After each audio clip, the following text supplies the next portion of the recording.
गणतंत्र में कहीं अपराजय नुहति भोट आसब जीव किंतु गोटे सरकार जे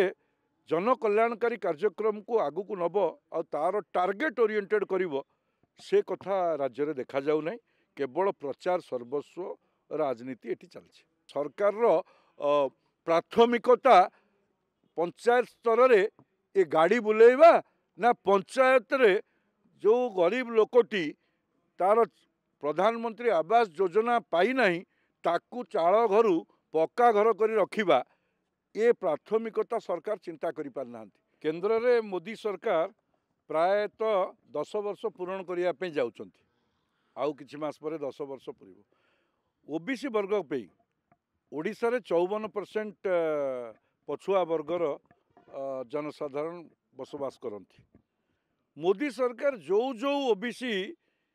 मानक पाई ए 9.5 वर्ष भितर जो योजना कले ताहा कौन से दृष्टि ओडिशार ओबीसी वर्ग पछुआ वर्ग तार लाभान्वित तो ही पारे बरं गत पंचायत निर्वाचन में तांको पे जो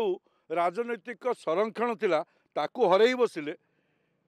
ओडिशार पिला माने तांको अभिभावक माने वर्तमान चिंतित पिला मानक पई जेतबेले भारत सरकार समस्त शिक्षानुष्ठान रे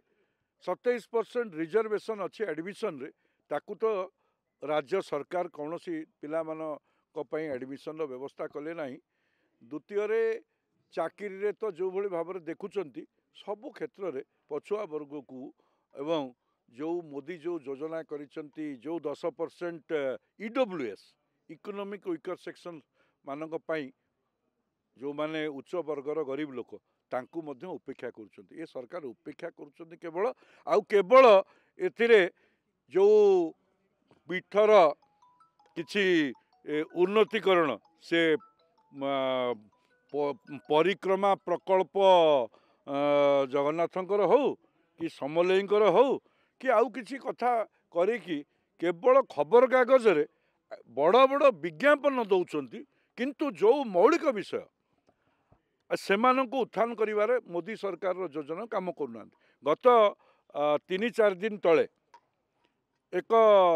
नीति आयोग एक रिपोर्ट प्रकाश पाई मल्टी डायमेंशनल इंडेक्स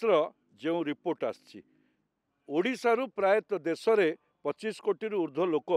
तांकर दारिद्र्य सीमा रेखा ऊपर को आछंती विभिन्न प्रकार इंडेक्स रे से माने ऊपर को ओडिशार 130 लाख लोक आछंती मोदी सरकार जो जन कल्याणकारी कार्यक्रम जदि ठीक रूपे राज्य सरकार ताकू कार्यकारिता करिथांते ये निश्चित रूपे ओडिशार जो गरीब जनसाधारण अछंती सेमानंकर जीवन धारणर मान उन्नत होता एवं से कष्टर से मुक्ति पाई थांते। कौन कर राज्य सरकार भोट कौन सर्वस्व कि गणतंत्र में कहीं अपराजय नुहति भोट आसब जीव किंतु गोटे सरकार जे जन कल्याणकारी कार्यक्रम को आगु को नब आ तार टार्गेट ओरिएंटेड करिवो से कथा राज्य में देखा जाऊ नहीं केवल प्रचार सर्वस्व राजनीति एटी चलछि।